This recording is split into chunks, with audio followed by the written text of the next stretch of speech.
Hi guys! Magandang araw sa ating lahat. Ito po ang Gaminix Vlog.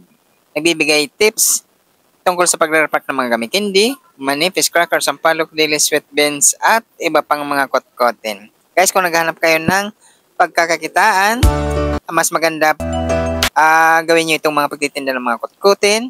Katulad nitong marshmallow na ating na-repack. Yan, itong marshmallow mini. Ang isang balot nito, 120 pesos lang yan guys at napakarami ang kanyang laman. Maraming magagawa nating repack dyan. Ang gagamitin natin plastic 3x5, pang 5 peso lang yan or depende na sa inyo guys kung magkano yung mga presyuhan sa inyong pagre-repack.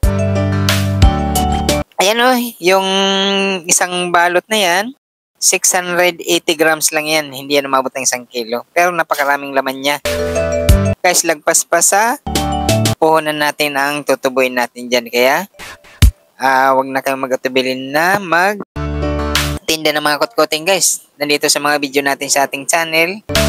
Maraming video tayo dito na magagandang mga kita dyan sa mga gamit candy or iba't ibang klaseng mga kot-kotin. Dito sa marshmallow guys, ayan, kailangan pag namili tayo nito, titingnan natin na hindi siya kulubot. Kailangan yung makintab ang marshmallow, maganda tingnan, at yung plastic niya malinis or makintab. Minsan kasi may mga marshmallow na ganito maliliit na nagdidikit-dikit siya.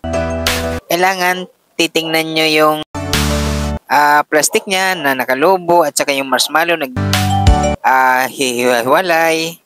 Yan ang mas magandang pagtitingin dito. At pupunta mismo tayo sa mga pamilihan tulad na sa mga palengke ng mga pwesto. Or sa mga, kung dito man tayo sa Metro Manila, pwede rin kayong pumunta ng Divisoria, Manila. Hanapin nyo lang ang mga kot-kotin guys. Ayan, ang mas maganda doon tayo sa mga wholesale na mga pwesto ang ating bibilhan para mas mababang mga puhunan natin. Ganito lang mga pagre-repack dito sa marshmallow. Napakasimple lang. Kailangan bago naman natin to i-sealed, bibilangin muna natin kung magkano ang ating punan at magkano ang ating gustong tubo. Pwede naman yung bawasan or dagdagan pa yung ating mga nakarepack. At maganda ito, napakalaki ang tubo nitong marshmallow. Kahit pa 5 peso lang ang ating pagbinta para mas kayang-kaya ng ating mga kabayan ng kanyang presyo. Yan. Palima-lima lang or depende sa inyo guys Pero kahit palima-lima lang, napakalaki pa rin ang kanyang tutubuin natin dito. Napakaraming laman kasi niya Kaya marami tayong magagawang repack sa isang balot na to. Yan. Huwag niyong mamahal masyado ang presyo para mabilis to mabibili at malaki naman ang kanyang mga tutubuin nito guys. Okay lang kung kaysa nagreklamo kayo kung anong mga pagkakakitaan ninyo. Dito sa mga kot-kotin, lalo na lang inyong mga lugar, kung maraming tao, maraming mga dumadaan na tao sa inyong mga lugar, mas maganda magtinda nito mga kot-kotin. Dito panoorin nyo sa ating mga video. Marami kayong tututunan sa pagre-repack ng mga iba't ibang klaseng mga kot-kotin. Ayan, yung nasa mga video ko guys, mga mabibili yan sa ating mga kababayan ng mga gusto nilang mga kot-kotin. Ganyan lang ang inyong gagawin na pag-repack para mas hindi magastos ang ating kailangan itong mga plastic lang. Kasi gagamit tayo ng mga jar. Malaking pa yun, gastos. Yan, bago ninyo isi-sealed guys kailangan bibilangin nyo muna kung magkano inyong puhunan sa pagbibili ninyo.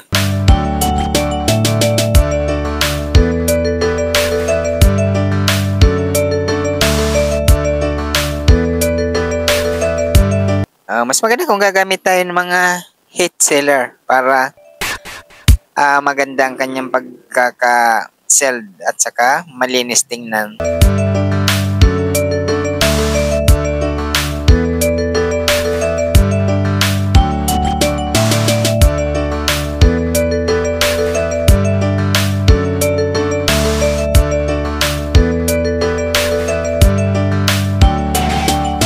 Ito guys na Marshmallow Mini, napakabili ito sa ating mga kababayan kasi marami itong paggagamitan, mga pang-topping sa mga snacks or mga bumibili ng mga bata nito.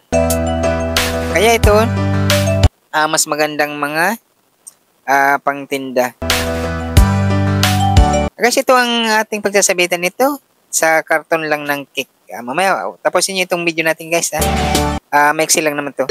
Para makita ninyo ang ating pagsasabitan nito na karton. At pwede nyo rin naman to display sa mga basket or depende na sa inyo. Pero ang napakaganda sa aking yung sinasabit ko siya sa karton at saka nilalagay natin sa lalo na ang ating pisto kung wag natin, halimbawa may bintana kayo, wag nyong lalagyan ng screen. Hayaan nyo na naka-open lang. Tulad ng ganito.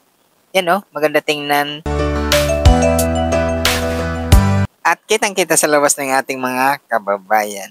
Yan lang ang inyong mga napakasimpleng pag-repack nitong Marshmallow Mini. Yan ang ating nagawa guys sa isang balot nating nirepack. Yan maraming nagawa natin sa isang balot. At karton lang ating pagsasabitan dyan. Itong karton ng cake. Yan. Cake na dilaw or cake na pula. Yan. Basta yung mga karton na malalaki guys. At saka mahaba lang. Gupitin nyo ng mahaba. Mas maganda para mas marami ang kanyang laman. Maganda tingnan siya. Ang pag-stapler nyo, magkabilang gilid yan. Panoorin nyo kung paano ko siya ipinipisto ang marshmallow guys. At sundan nyo para maging maganda ang kanyang hitsura at saka maganda tingnan. Ayan, may alam rin lang yan sa dulo na ating pinagsasabitan. Yang karton na yan.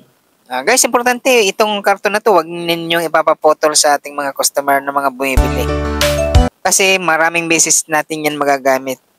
Tatanggalan lang natin ng mga stapler dyan, lilinisin lang natin yan. Ayan, sasabitan na naman natin uli. Yan lang ang mga dyan kasi napakahirap hanapin yan ng karton na yan. Kaya huwag nyong ipapaputol yan.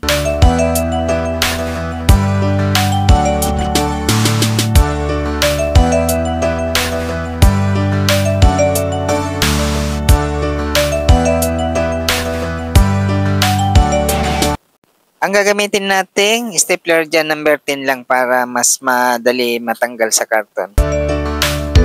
Yan guys, napakahabang karton na yun na aking pinagsasabitan. Napakaraming laman yan. Kaya ganun lang ang ating gagawin dyan. At simpleng-simple lang. Hindi naman ito gaano kalaki ng mga punan nito guys. Pag nag-umpisa kayo, sa maliit muna na punan para mapamultiply ninyo ang inyong puhunan guys. Yan lang ang mga nito. Sisipagan lang natin ang pagre-repack. At saka repakin nyo lang ng mababang presyuhan para madali mabili. Yan na natin nagawa guys. Guys, nagpasalamat ang Gamidix Vlog sa lahat ng mga subscribers at lahat ng mga nanonood sa mga video ng Gamidix Vlog. Thank you guys. Kung magustuhan nyo magganitong klaseng video, please subscribe at gawin nyo rin para lahat tayo ay kumita.